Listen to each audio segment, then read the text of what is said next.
doctora Margarita Sánchez del Río, responsable del programa de cefaleas del Hospital Ruber Internacional. Y aunque hay muchísimos tipos de cefaleas, nos vamos a centrar fundamentalmente en las cefaleas en racimos. La cefalea en racimos es un tipo de dolor que afecta sobre todo más al hombre. Se va a caracterizar por un dolor sobre todo en la región periocular y detrás del ojo de gran intensidad, que a veces también se puede extender un poco hacia la zona más de la frente o la sien, y que lo va a caracterizar sobre todo frente a otros dolores de cabeza es que va a cursar con una caída del párpado, se va a inflamar toda la zona del ojo, el ojo se va a enrojecer un poco también como una inyección conjuntival, con lagrimeo. También va a notar más mucosidad en la nariz, que incluso puede caer como una huilla, casi como si fuese una lágrima por la nariz, y una gran intranquilidad. Entonces, todos esos síntomas es lo que define la cefalea en racimos. ¿Puede darse solo en una parte de la cabeza o en ambos? Lo más habitual, en el 99% de los casos, siempre afecta al mismo lado. Es más raro que cambie de lado. ¿Y cuál sería el origen de este tipo de dolor de cabeza?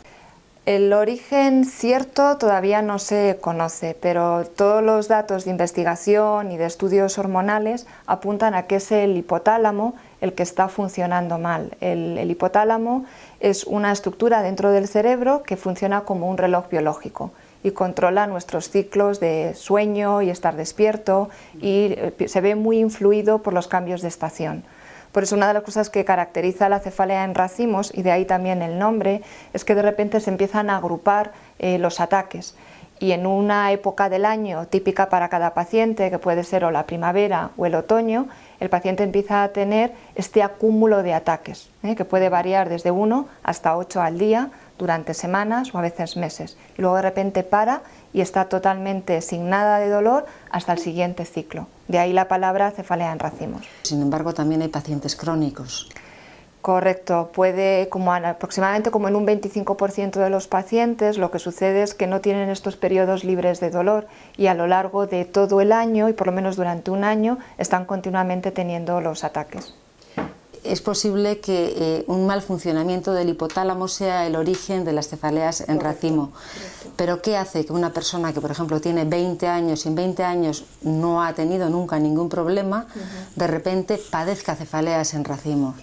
A ver, eso no lo sabemos, qué es lo que determina que en un momento dado el paciente lo empiece a tener. Sí que lo más habitual es que a partir de los 20 años es cuando empiece, el que tiene esa predisposición lo empiece a padecer. Pero a priori no podemos diferenciar en una persona, por ejemplo, de 15 años que vaya a tener estos ataques más adelante o no. No hay forma de diferenciarlo, ni nada que nos haga prever que lo vaya a padecer. Sabemos que ese hipotálamo sí que está funcionando mal, y en un momento dado, es como dijéramos, salta y empieza a tener los ataques, y luego de repente vuelve otra vez a controlarse. Puede ser que un paciente tenga 3 ataques en toda su vida, 3 ciclos, y no vuelva a tener ninguno más, o que lo siga padeciendo durante muchos años en su vida, pero no hay nada que nos lo pueda diferenciar a priori. Hemos hablado de los 20 años como una edad en la que pueden aparecer este tipo de ataques, sin embargo usted ha tratado también menores de esa edad.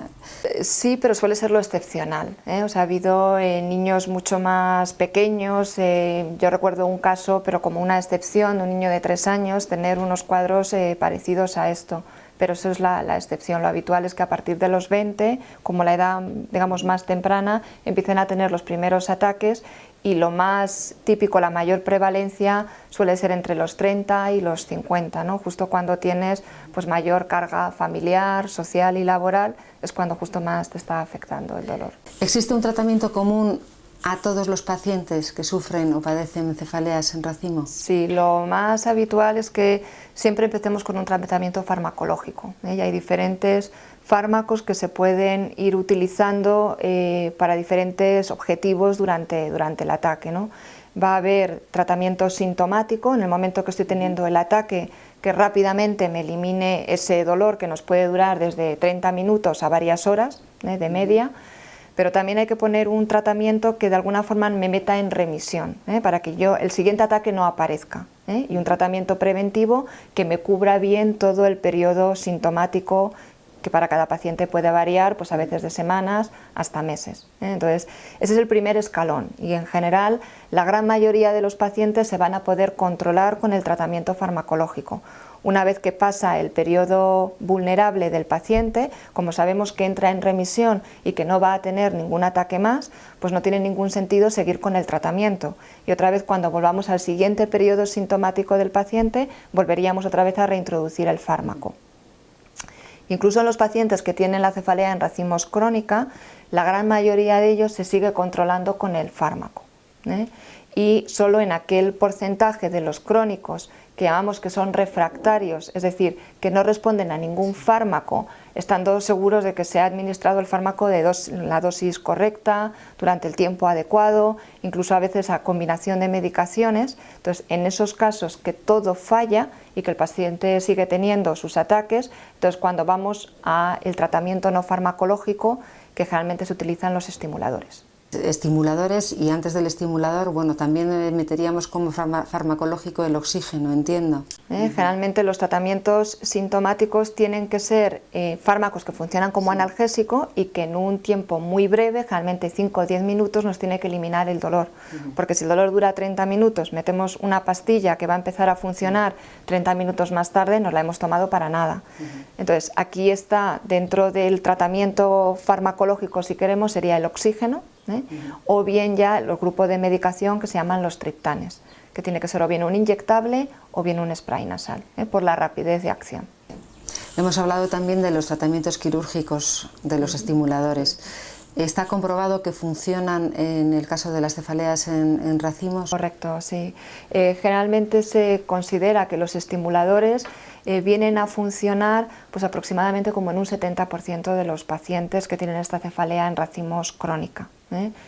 Funcionar puede ser que no eliminen por completo todos los episodios, pero que sí reduzca de forma, digamos, significativa el número de ataques. Obviamente lo ideal es que no tenga ninguno más, pero siempre hay alguno que se puede escapar. Y aquí hay dos tipos de estimuladores, uno que sería, digamos, el menos invasivo, el menos agresivo para el paciente, que es el estimulador occipital, que se coloca en la parte de atrás de la cabeza, y luego ya iría como un marcapasos como el que se utiliza a nivel cardíaco. Sí.